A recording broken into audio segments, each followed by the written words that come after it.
I'm a new member of the National Board of Directors. I fill the role of treasurer, and it is my distinct pleasure to welcome you and introduce the workshop that you're all here to attend. So the name of this workshop is Why Me? Genetic Research Provides Insight on Hearing Loss Cause and Effect.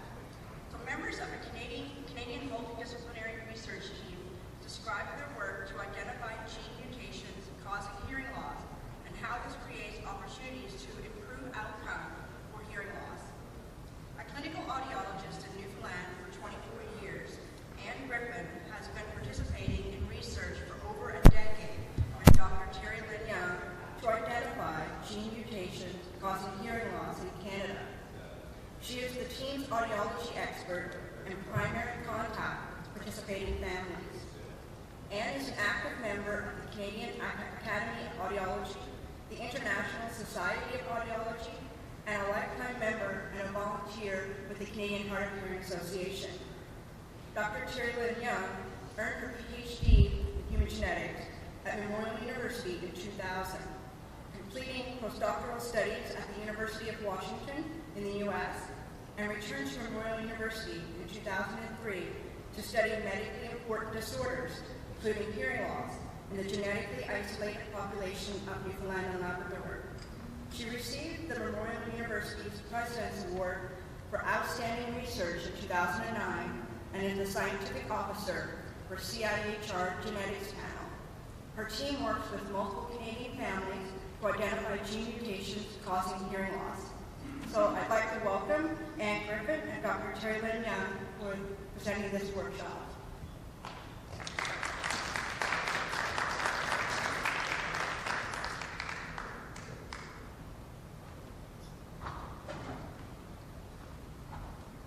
Good morning. Good morning. It's a real pleasure to be invited to speak at the Canadian Hard of Hearing Association. I want to thank the President, Barrett, who's from Newfoundland, and on behalf of an entire team of researchers, students, audiologists, ethicists, and I represent an entire team of experts. So we hope that we will be able to explain, to communicate what we do as a research team, and how we hope eventually this will improve outcomes for clients and families with hearing loss. So the title of our talk is Why Me? Genetic Research Insights into Hearing Loss. And I hope by the end of this talk you'll appreciate the real question is, why not me?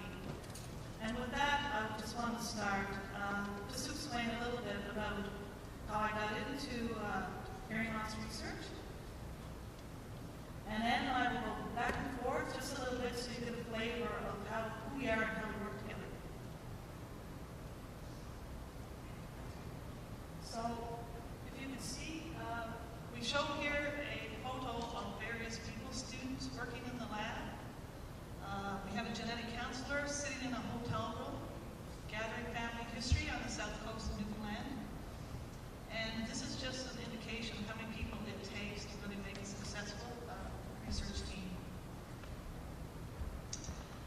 I want to just introduce the concept of a family tree because you're going to see several family trees. The introduction on me suggested that I not only work on hearing loss, I work on other disorders that occur in our human genomes. So here's a family tree. Very top, the square is the founding father, the circle is the founding mother, and the most recent generation of kids is on the bottom. So we're going to show you a number of pedigrees. Here's one where the disorder is a form of heart disease, a condition that's inherited generation after generation. You can tell by the symbols that are colored black, you can tell who in the family is affected. And the strokes through these symbols show who's actually died with the condition.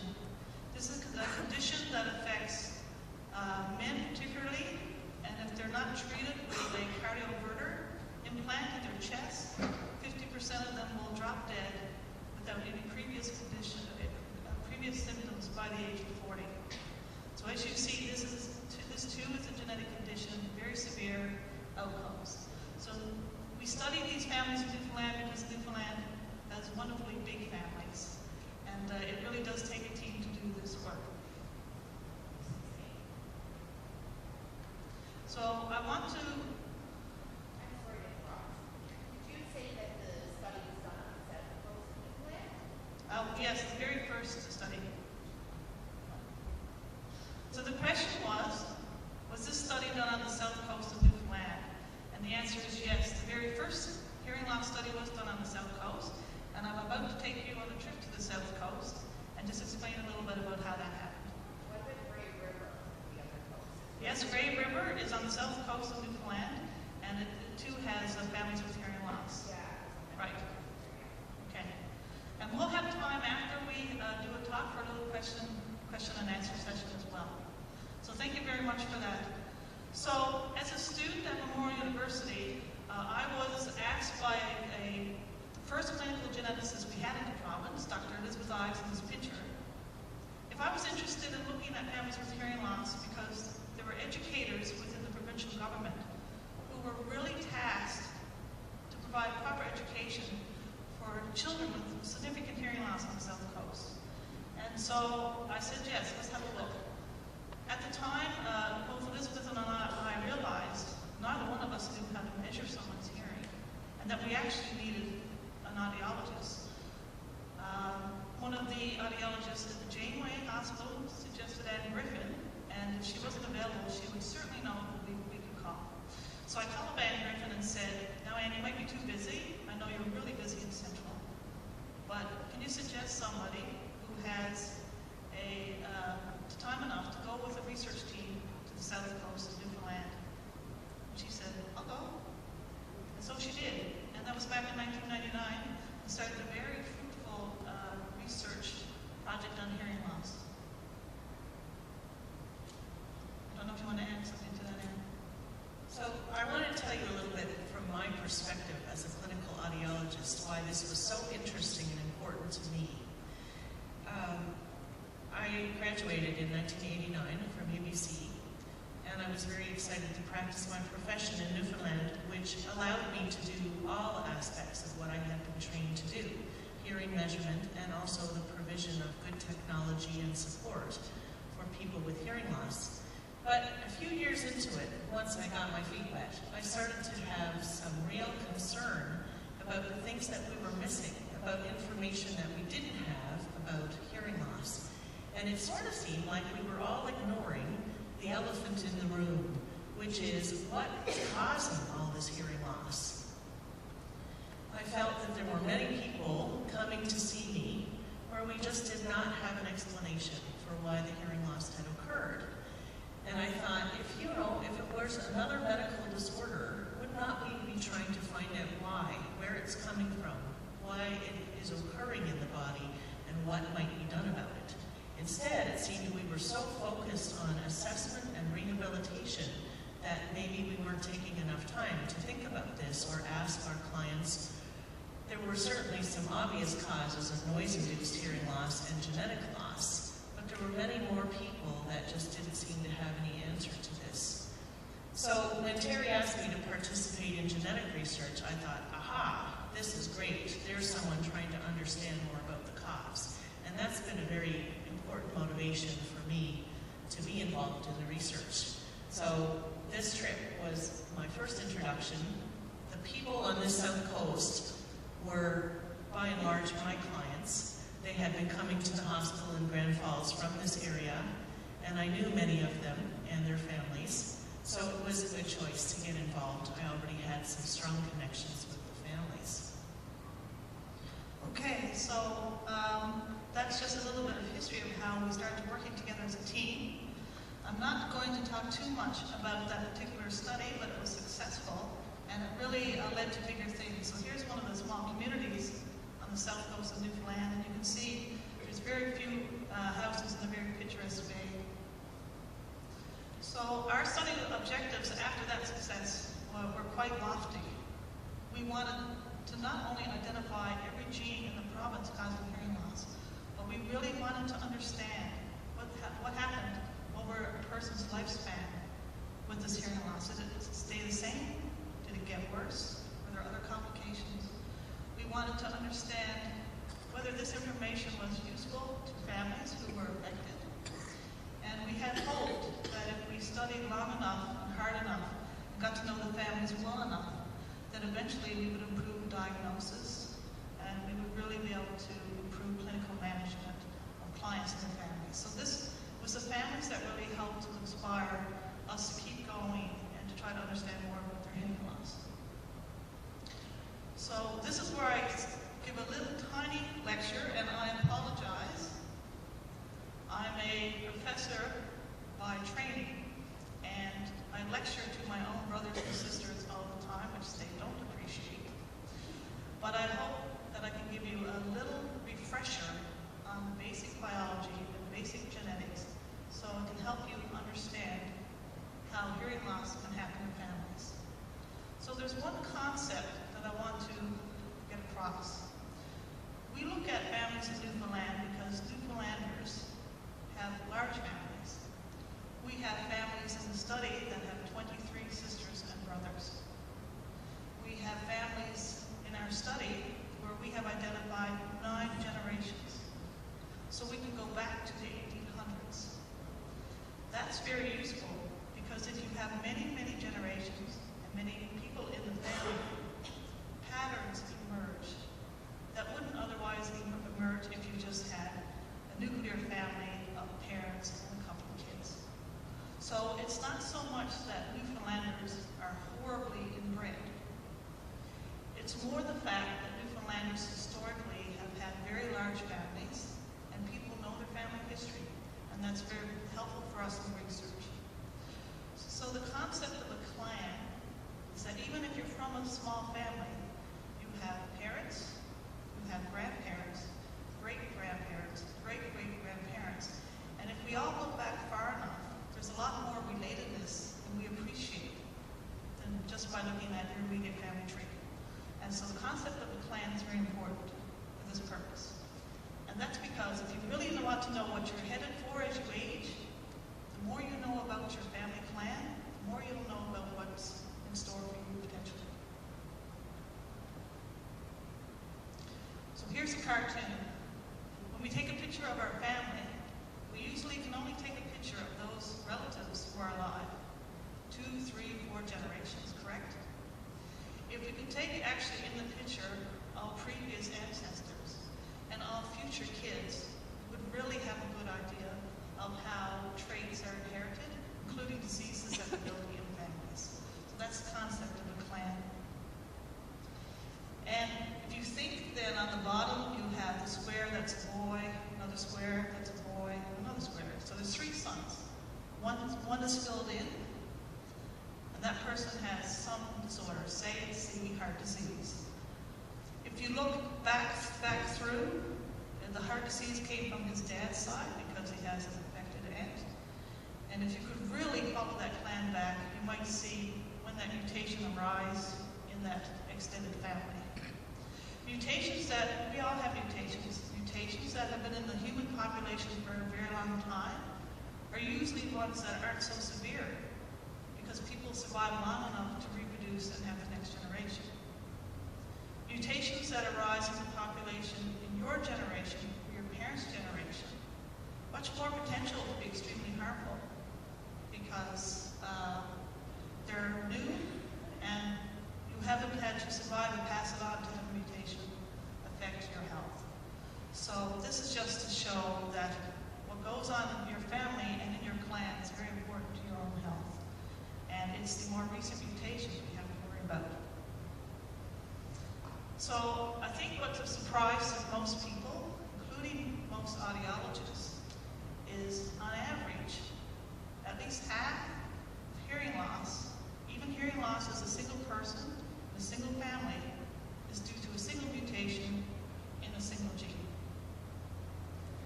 And people don't appreciate that. We've been trying to speak to audiologists for about 10 years now. We think this is really going to provide a lot of potential innovation in the future, but it's a fact. At least half of hearing loss, depending on your age, is due to a single mutation. There's over 100 different genes that cause hearing loss. So when we look at a family, we have to look through all those genes to figure out what's going on. So how did we get to this point? Well, you've all heard about the human genome.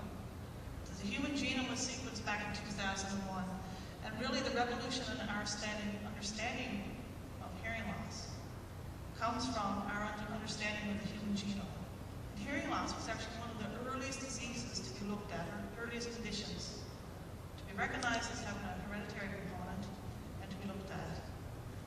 Mouse models have been extremely important. There's all kinds of mice that have been bred in captivity with different mutations that mimic what goes on in human families. So having mouse models and animal models is extremely important in figuring out the various biology. When you have a mutation, what happens to your biology that affects your hearing. So this is just a little bit of a reminder, Biology 101, that we all have 46 chromosomes. We have a double of each one, so you have 2 chromosomes, number 1 from your mom and 1 from your dad. So you're half the makeup of your father and half the makeup of your mother in general. And so even as sisters and brothers, none of us are identical. We all have different combinations of a chromosome from our mom and a chromosome from our dad. And that the genes that cause hearing loss are located across one of these many chromosomes. You can actually figure out which chromosome and narrow right in on the gene. That was the outcome of the Human Genome Project that was so successful and really led to increased understanding about many, many disorders. So it's all about the DNA molecule of life. So in my lab, we actually look at the DNA of families with many conditions, including hearing loss. We try to figure out what's the difference between people who have hearing loss and people in the family who don't. That one didn't come out very well, but this was just to say that every cell in our body has the same complement of genes.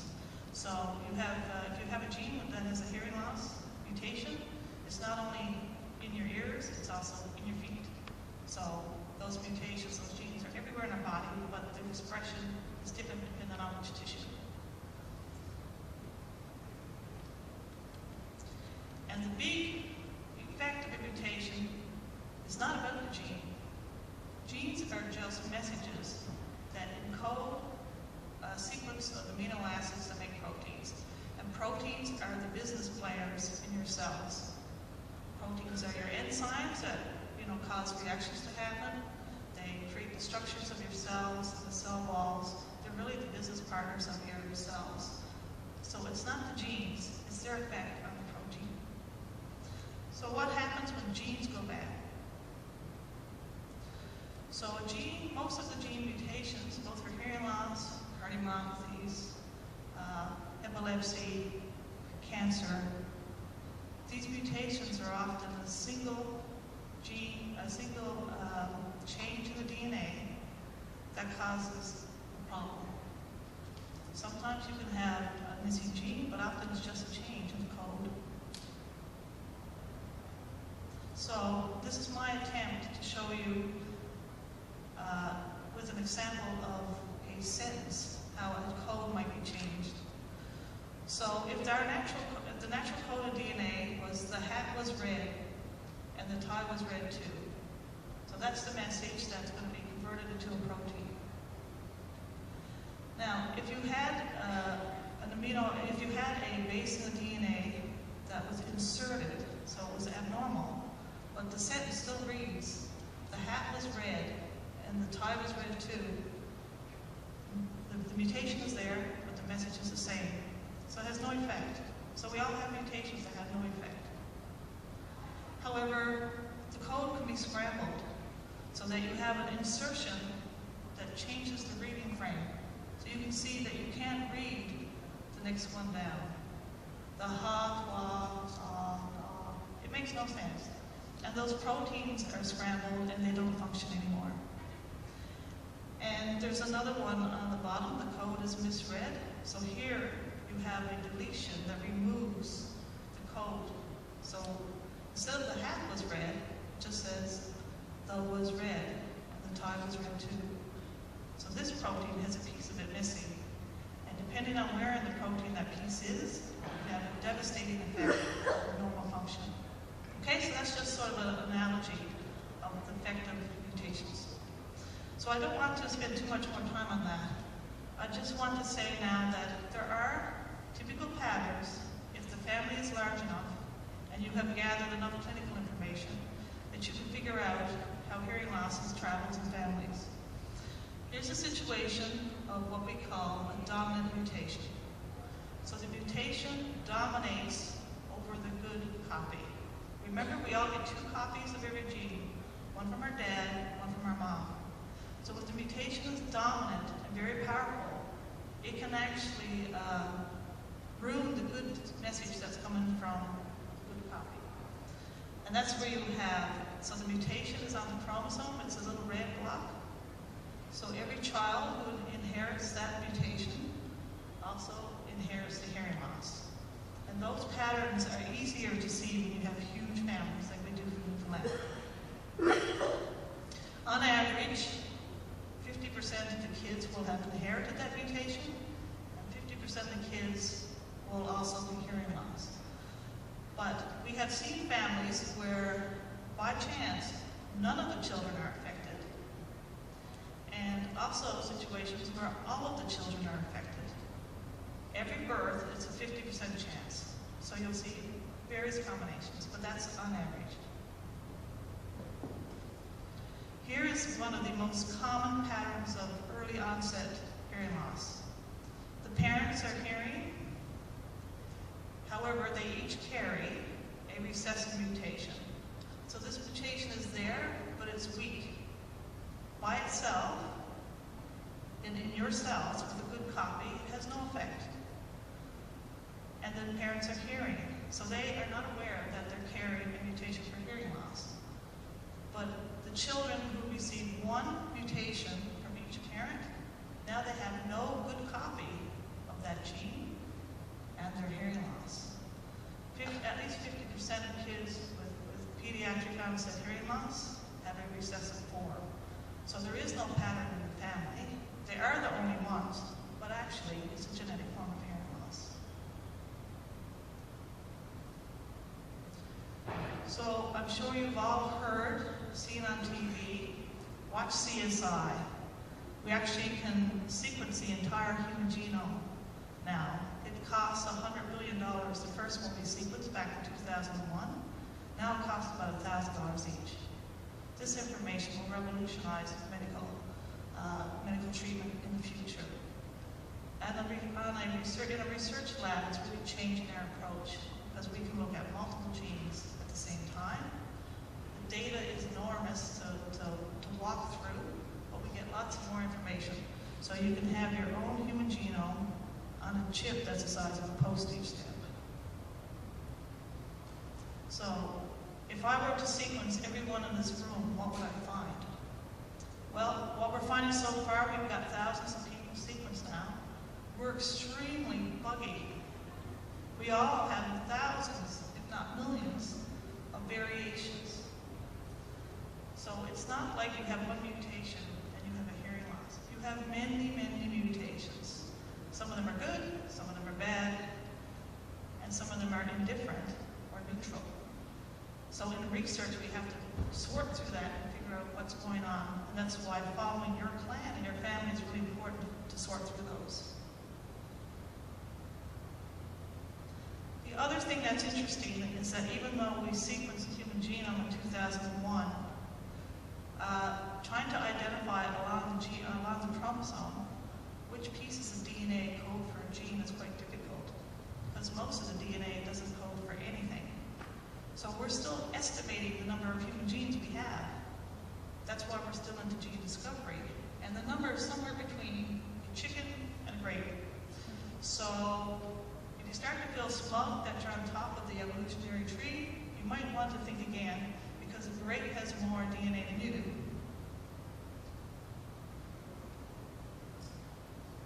So I'm going to hand it over to Ann now. She's going to give you a flavor for how this research happens at the family and community level.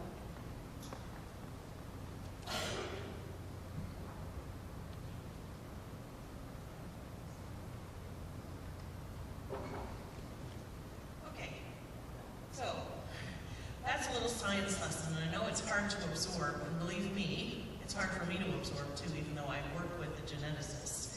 The great thing about this research is that we all have our own job to do. Sometimes it's a matter of learning a new language to understand how we work together. So I'm going to take you back to people.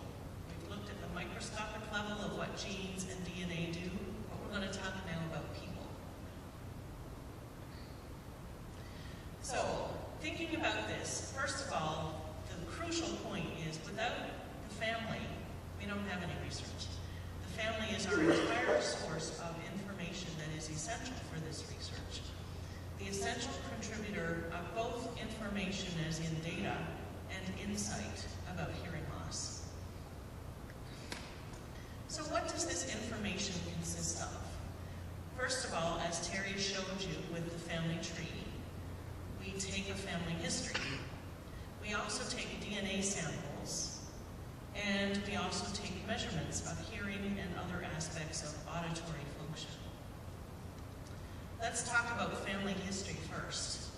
When someone is identified as having a hearing loss, we start to develop our family tree in this way. Here we have Tommy. He's the first one in a family that has come to our attention to study where there is hearing loss in the family. In some cases, a person may not realize there is hearing loss that is genetic. They are the only person known within their family with hearing loss, but that doesn't rule out that it's genetic. Sometimes that's assumed, and many audiologists, myself included, have been guilty in the past of saying, well, probably not genetic, it doesn't seem like there's a family history there. Now I know better. But you may find that audiologists will suggest that this is not the most likely explanation. I think with all the education we've been doing, hopefully audiologists will be a little more up to date, both now and into the future. So Tommy is our proband, and we show this. Proband means the first person in the family tree to be identified with hearing loss. We show this on our family tree with the little arrow, and of course the shading to indicate that Tommy has hearing loss. Then we want to understand who are the parents. So his parents are Richard and Janice, and we show Richard as a male with the square and Janice with the circle. And then we try to get some information about Janice's family.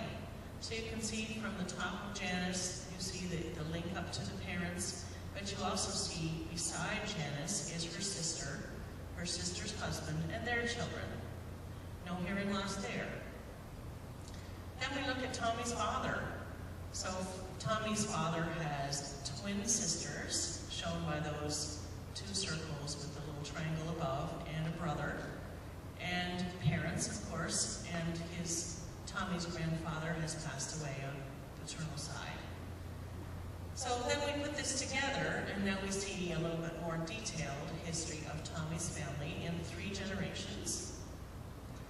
And then we are maybe able, with a little bit more interviewing, to connect to another branch of the family, and you can see that over on the left there are some more colored shapes. There is a male who is a distant, well, I won't even try to say what that relationship is, I can't see well enough to tell you. And there's also a cousin, I guess, of Tommy's, a female cousin with hearing loss. Now, we shade all of these in because they all have hearing loss. But at this point, we're not sure that it's all genetic. We have to always remember that there are other reasons for hearing loss. Perhaps those other 2 people have hearing loss for completely different reasons, or perhaps this may be the key to the relationships in the family that carry a gene. When I take family history information, when I'm interviewing families for our study, it looks more like this. Okay, it's a hasty, handwritten, and I try to make note of names and relationships, and I try to get us started at least with the family relationships. So why would we draw this in this way? This is called a pedigree, and this is our tool that is used in genetic research and genetic counseling as the standard shorthand way to represent the family tree. Are there any family historians in the room? Anybody that looks into genealogy? So you know that sometimes the way that you do a family tree can be variable depending on what software, what system that you use. But this is kind of the scientific presentation of how we do a family tree. And not only genetic research and counseling are using it now, but we understand that many family physicians have started to use this because it's a great way to make notes on different family members and different conditions that exist within the family, and we may become more aware of what is being genetically passed down by using this as a way to note the family history in a file. Not only that, but we can identify who in the family has the disease or disorder and who is at risk for it, so we can put some measures in place to make sure that we're following people correctly. It also often shows us the pattern of how the disease is inherited, whether it's a dominant or recessive condition. So the next thing we get from family is DNA, and we get this in different ways. You see on the left of the screen someone having a blood sample taken. In the middle, a skin sample is sometimes taken, a little punch for certain reasons. And on the right is a swab from the mouth. And there's another way we use, which is a saliva sample, where someone spits a quantity of saliva into a small cup in preservative. And we're able to extract DNA in each of these ways. Now, you know, CSI makes it look so easy, as if that your DNA will be revealed, everything will be revealed within 2 hours. And really, it's not the case at all. It's a very complex microscopic task. When your DNA arrives at the lab, it kind of disappears, it's loaded into machines, and I really can't tell you what happens to it, because that's not my part of the work. But somewhere in the midst of that, they're able to take your DNA and compare it to other families that are already in the system to see if it's perhaps a gene we already know about, or if it's something completely new to us. All right, so we go back to the pedigree, and this one shows notes, and you may not be able to see the details clearly, but it not only shows the colored, shaded squares and circles for the people that have the hearing loss, but we have made notes as well on the genetic makeup. So we know that in this family we have found a gene that is causing this hearing loss, and we have notes under these different people about who is carrying the gene, and that is corresponding to the people whose shading is there. Okay, so that it's a matter of matching the patterns of the hearing loss and also the genetic makeup. And every family in our study has their own pedigree. It's our primary working tool to share information between each member of the team. So this is a sample of 3 different pedigrees. You can see that they look somewhat different, some similarities there, but it's our primary working tool, and each of us on the team refers to the pedigree constantly. It's what brings us all together in terms of sharing information. The third thing that the family provides us is the knowledge of the hearing loss. So what I've shown you here is some audiograms. I know you're all familiar with audiograms. On the top row, we have 3 different people from the same family represented here. The top row is 2 different individuals, and then the bottom row is a 3rd individual with 2 audiograms over time. The left one at 32 years old, and the right one at, I can't quite see it, 40-something, 49. So the point about this is that we look at as much data from different members of the family as possible to get an idea of the patterns of hearing loss, not only comparing members, but also comparing loss over time. That tells us a lot about how the hearing loss develops, when it starts, how it progresses, when it progresses, and where it's going. So I have a little sample to show you. This is audiograms of a little girl that we'll call Dana. And it shows her first audiogram at 3 years old is the top line. And you can see there's a dip in the hearing. Not much hearing loss, but it's there. And then over time, between that and age 13, it gets worse and worse. And the deepest notches there are her audiograms at age 13. And they dip down to a moderate level of hearing loss in that part of the frequency range, with still very good hearing in the high frequencies. So we say now, what else can we learn about this hearing loss? We have data now from a young person in the family, but what can we learn from other people in the family? Well, here's Dana's grandmother, and you can see that she only has a little bit of hearing left right down in the corner of the audiogram. So somewhere between when she was a young girl and now, that hearing has changed to very little hearing left. Dana's grandmother wears a cochlear implant and has done well with it, but we have this big mystery about how it got to be like that. So then we have Dana's mother, and her audiograms will provide a little bit more of a picture of how this hearing loss changes, and this will show as a slideshow for you now. So here is the mom. Starts out much like Dana's. Oh, maybe it's not going to do automatically. Much like Dana's, with a bit of a dip on the left side, a little bit more of a dip, a little bit more of a dip again. So far, so much like Dana's. Then suddenly, this is about age 18, it drops drastically in the high frequencies, a different pattern altogether, and drops more, and then continues to drop, and more. So you can see how we get from Dana's hearing loss to grandmother's hearing loss by looking at the mother. So this gives us some insight about what we should be watching out for. It may not be that Dana's hearing loss will progress exactly the same way, but it certainly gives us some warning that we ought to be prepared to, just as Dana leaves school, perhaps we'll be thinking, well, we have a handle on this hearing loss, maybe we'll assume that Dana will come back to us when her hearing loss changes. But you see, that point between 18 and 22 is a very critical point for the mother. So that's probably a time when clinically we need to be taking extra good care of Dana to make sure that we help her to make the best use of her remaining hearing as possible. So this is an example of how not just one person's audiograms in one moment in time, but many people in the family and their audiograms over time can help us with understanding the pattern of the hearing loss and understanding how to predict what may happen. Now, why don't you see more of this in clinic? Okay, I put this slide up because I've been doing some thinking about why you might not see so much of this kind of assessment in clinic. I'm sure there are some clinics that are doing this, but on the other hand, audiologists, I think, are tending to be a pretty practical, goal-oriented profession. We are much in demand and very usually short on time. And we've often not been sure what data we could use or had access. Especially here in Ontario, you have centers where all the children are seen and then other places where adults are seen. So we don't always have the advantage that I have of working in a clinic where all ages are seen together. And we may not be sure what other data would be relevant to understanding the hearing loss of the person in front of us. So most often our approach has been, well, let's deal with what we know, let's help you get some help for the hearing loss you have today. What happened to cause that and what will happen in the future is unknown, and we don't really have time to deal with it. So let's stick to what we can do for you today. That doesn't seem to be enough, now knowing what we know.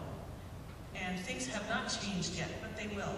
This will become more and more a way of thinking about hearing loss as we learn more and as we are able to provide education clinically.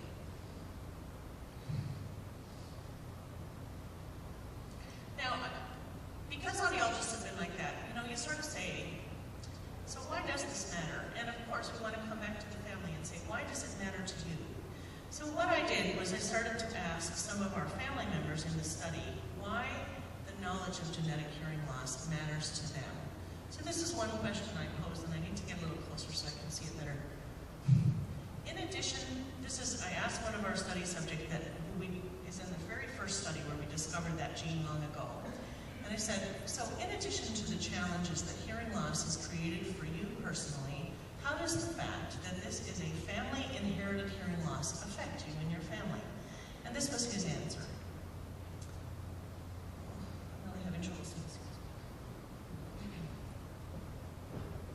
The fact that this disorder is shared within my family is significant for a couple of reasons. And Captioner, this is all written out, so you don't necessarily have to write it again, okay? An ailment that you cannot see or touch is often hard for people to understand. My family understands the issue simply because many of them have the same condition. This becomes important in terms of the support and guidance we can give each other when it is needed. In my immediate family, my daughter has inherited my hearing disability. The fact that I have prior experience and can share that with her is huge. I'm hoping that her struggle is nowhere near as tough as mine was, and that I can impart on her my experiences and knowledge to help her along her path. So this is someone that feels that getting a sense of how the family shares this condition is not only important, but is helpful. I also asked him, how important do you think it is to find out what is causing hearing loss in a family? Sometimes you'll hear clinical people say, well, I'm not so sure that matters. We can't really find out too much and we can't really do anything about it, so maybe it's not important. But this guy says it's extremely important. Aside from satisfying innate curiosity, knowing where the problem lies is very important. Family members planning to have children can submit to testing to determine if they are carriers of the defective gene. This knowledge can help prepare them for what may be in store for their offspring. As well, hopefully the day is not far off when gene therapy will become available that will allow carriers to conceive without passing along the defective gene. So this speaks not only to wanting to understand the reason, but also thinking of the future and contributing to our increase of knowledge so that perhaps we will one day be able to do more about hearing loss preventatively and in treatment. This shows me that it's not only the family history, the DNA, and the auditory measurements that are important, it's also very important to learn from families who can provide us with a great deal of insight from their experience of hearing loss and their attitudes and beliefs about hearing loss. Here are some more comments from our family members. This is a person that I saw in clinical practice and private practice, which is my other part-time job, and I asked her what caused her hearing loss. She said she didn't know. She had thought that perhaps it was childhood ear injury, but she wasn't sure. She called me up later that day and she said, I never even thought that my hearing loss might be genetic until you asked about it. I don't know what caused it, and I have delayed dealing with it. But I asked my family, and I found out I have several relatives with hearing loss which started when they were in their teens and 20s. I never knew anything about this. I want to join the study. I want to find out more. So this told me this is a person that really would like those answers and just hadn't ever been asked about it before. Here's someone else who is, this is a sad one, you know. I think what happens sometimes when you don't know what caused your hearing loss is that you speculate a bit about it, and you may come up with an explanation that seems to fit, and some of it may be partially correct, and some of it may be completely wrong. This gentleman told me, who had been my client for many years, I always thought my hearing got bad because my father beat me. I don't like to talk about it, really. It brings back a lot of bad memories. But he did pick on me more than my brothers and sisters, and my hearing was getting worse and worse. But then when my daughter got hearing problems, I thought maybe there might be more to it. So this one kind of broke my heart. He had lived under the shadow of this family abuse and the sense that this had created his hearing loss, and he and all his brothers and sisters had assumed the same thing. When you think about it now, though, we understand how this gene behaves. This is a gene that doesn't activate the hearing loss at birth. It starts as a young child and gets bad in males very quickly. And so this young boy was losing hearing steadily at a point in time that nobody in his family realized he was losing hearing. And you have to wonder if the reason that his father beat him is because he seemed to be an inattentive son, someone who was saucy and not listening, as opposed to the other children in the family. So I think there is some help in understanding what causes the hearing loss, simply to correct the misconception or misimpression that a person might have about what caused it. Here's a person that comments on wanting to understand the way that their hearing behaves, especially in relationship to other people with hearing loss they observe, and the amount of difficulty that he has. So he says, I think the problem is much deeper than the sound getting in the ear. I think the problem lies in the bridge between the ear and the brain. Somewhere along that path, the signal gets degraded somehow, and when it reaches my brain, it's a very flawed signal compared to the one that came in the ear. This could be totally off in left field, but there are times I'm just sitting quietly and listening to someone speaking, and I keep thinking, the volume of the person's voice is very good, and any increase in volume would probably not help, so how come I cannot correctly understand the words? So there's this interest in understanding a bit more about how the hearing behaves, that sometimes our knowledge of how a gene causes the problem can help to reveal. So let's summarize a little bit. Some of the things that we've learned from talking to families about hearing loss and from their input. One, many people want to know what is the cause of the hearing loss, how it is inherited, who in the family is at risk, and how it explains the difficulty they experience. Number two, not being sure of some of these things causes some worry. Even though we may not have discussed this at length clinically, there is that sense within a family sometimes that it's worrisome to not have information in this area. Number three, without correct information, sometimes family legends emerge to explain the hearing loss. And I say legends not to say this is a crazy made-up story, based on observation, but with incomplete information. A story emerges within the family to explain it. Number four, dread, denial, guilt, and dark legends can haunt a family. The man who said his father beat him is a member of a very, very large pedigree, and there are many branches in this pedigree that do not know that they're related. Okay, so there's segments of families right across. The pedigree stretches from me to the podium, if I put it on my wall. And this is one of the unique advantages of studying the hearing loss in Newfoundland. So within his nuclear segment of family, they have been very isolated. There was the history of abuse that we wanted to talk about, and they don't know cousins in the way that some of the other branches do.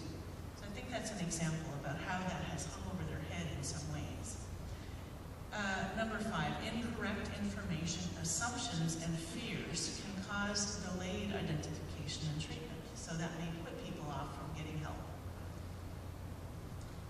On the other hand, knowledge is power. And I took this title from a recent article about identifying children with hearing loss. It was in an audiology journal, and the audiologist was telling us that once you get treatment and help started with the family, there comes a point when families are interested in understanding why there is hearing loss in their children, where it came from, and that knowledge, if we can provide it, is helpful to the family. So, how does finding the genetic cause of hearing loss help?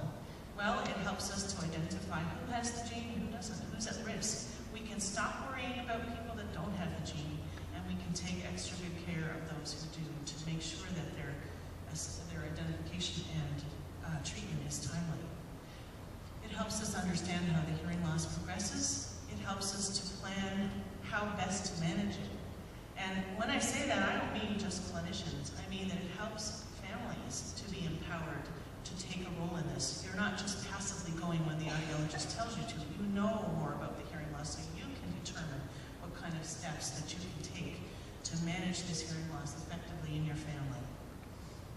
It provides a new understanding of the auditory system. You know how you don't always find out what goes right until you find out what goes wrong? That's what defective genes will help us to do. Once we find out something that's gone wrong, we know more about what's supposed to be going right in the auditory system.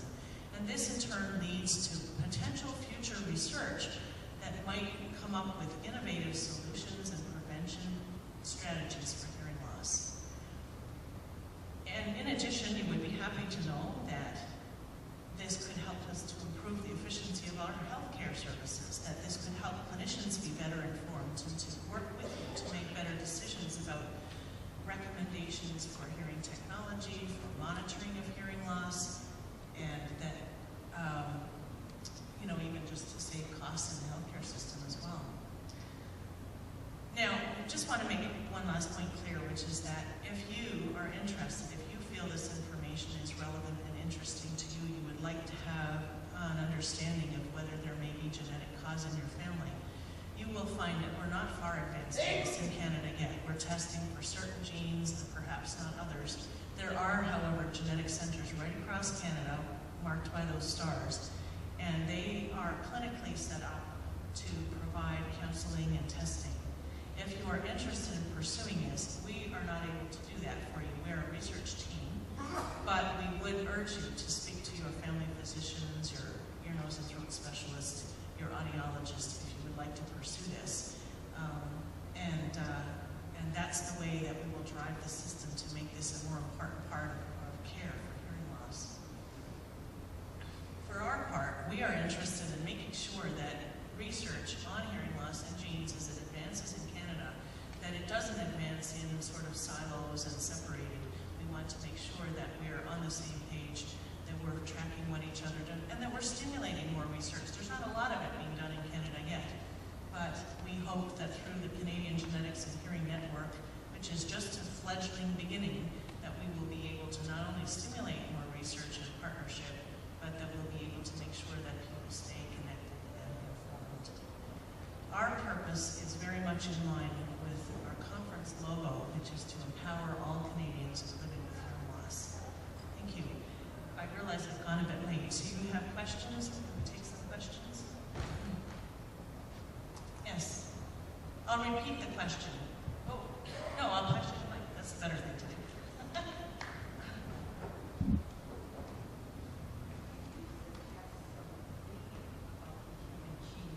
Could you suggest reading a book or an article about the human genome that would be accessible to a layperson?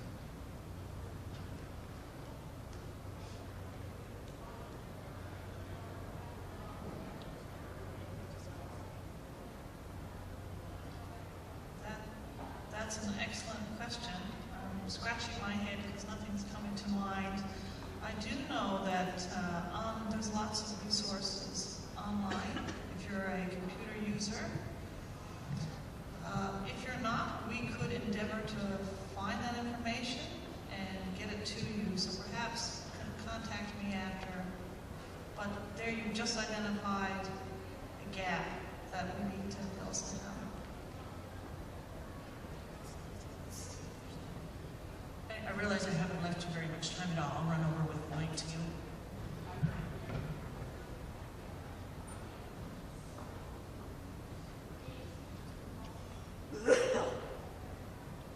I missed the beginning of this talk, so if you've already answered this, I apologize. But how do you account with a family that has genetic hearing loss, the hearing loss presenting itself in different ways, different patterns of hearing loss, all coming from the same gene? So I can attempt to answer that. Sometimes we understand that because there's other environmental causes that are overlaid with the genetic susceptibility.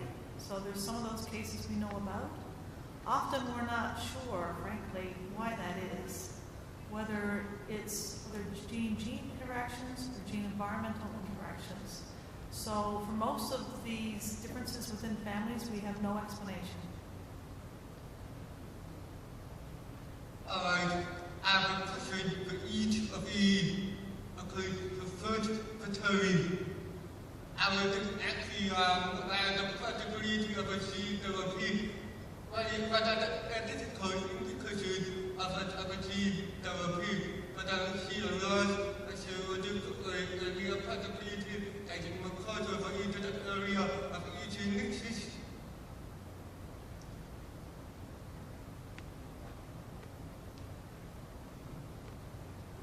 Okay, I was just going to add the possibility of an ethical issue of a gene therapy.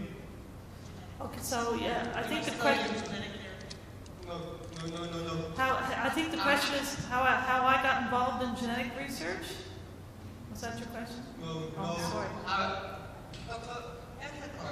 I'm very question.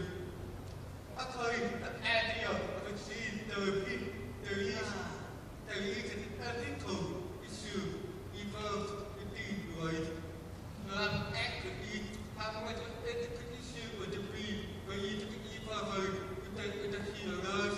I'm not a healer.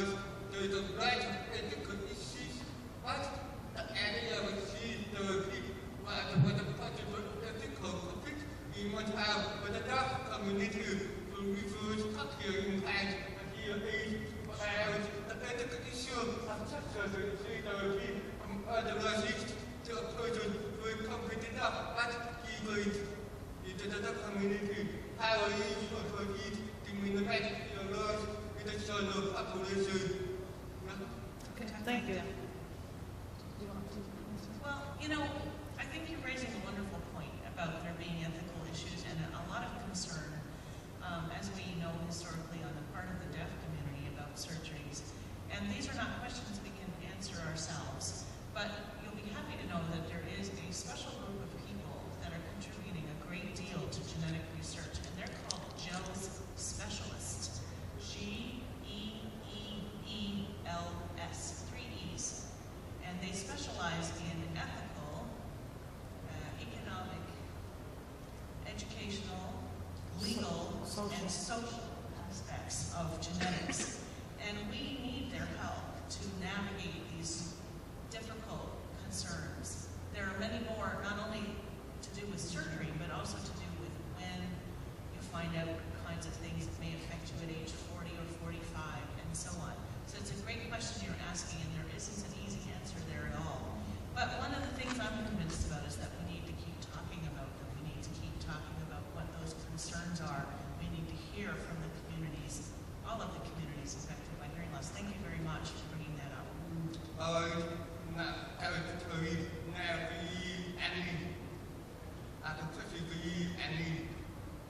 You have a question for me? Yes. Because about your experience working with the families, whether you work with the families, would it be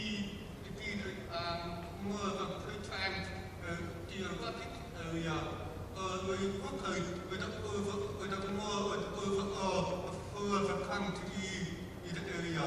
So on what basis do I work with families, whole families, and individuals, like clinical service as well? Have you had one of people from outside of the geographic? Yeah. I saw you have a family member from the north of Europe to come down to come to the meeting. Yes. But the whole family did not leave. So is that involved? Or are you only with the family reside? That's another good question. So it has to do with the basis on which we work with the families. So the families that I have been working with the study are very much Newfoundland families, local families. Now some of them have family members all across Canada in other countries, so we have involved them. We have not taken people into the study from outside a specific population because the study has defined population we're working with. There is certainly the potential in the future to look at, further studies that expand. We have done one study, a different one, on otosclerosis, which many of you know about, which is a disorder of abnormal bone growth in the ear, and that has included some participants from Ontario. So there are certainly potential for other studies. I hope that answers your question. I know we're running short on time. There's someone behind you that would have a question. Thanks so much for bringing up your comments. Thank you very much for your answers. Okay. Thank you. I just wanted to say that I really appreciated your talk this morning. It was very informational. There is a question that I do have. I was very interested in the family trees that you showed about how it's passed down from generation to generation. And I guess I'm wondering, does it ever stop? Or does it skip generations? Or will it not be there for a couple of generations and show up again? That's an excellent question. In some of these dominant families, you can't skip a generation. That's called incomplete penetrance. That's a technical name. It means you have the gene, but you didn't express it. Sometimes this is just because you died and before the late onset hearing loss came to be, and other times it's because of a combination of other gene or environmental factors that somehow you were protected, but then your child is still at risk. In some of these huge families, there's also many branches that just by chance aren't affected. And they're not affected because the gene wasn't passed on, and in that case, there is no further risk for any of the further generations unless someone else marries in. Excellent question. Thank you.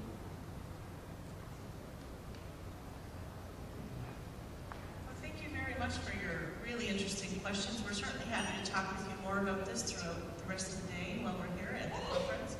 And I think we should let you go and take a little break before your next session. Thank you.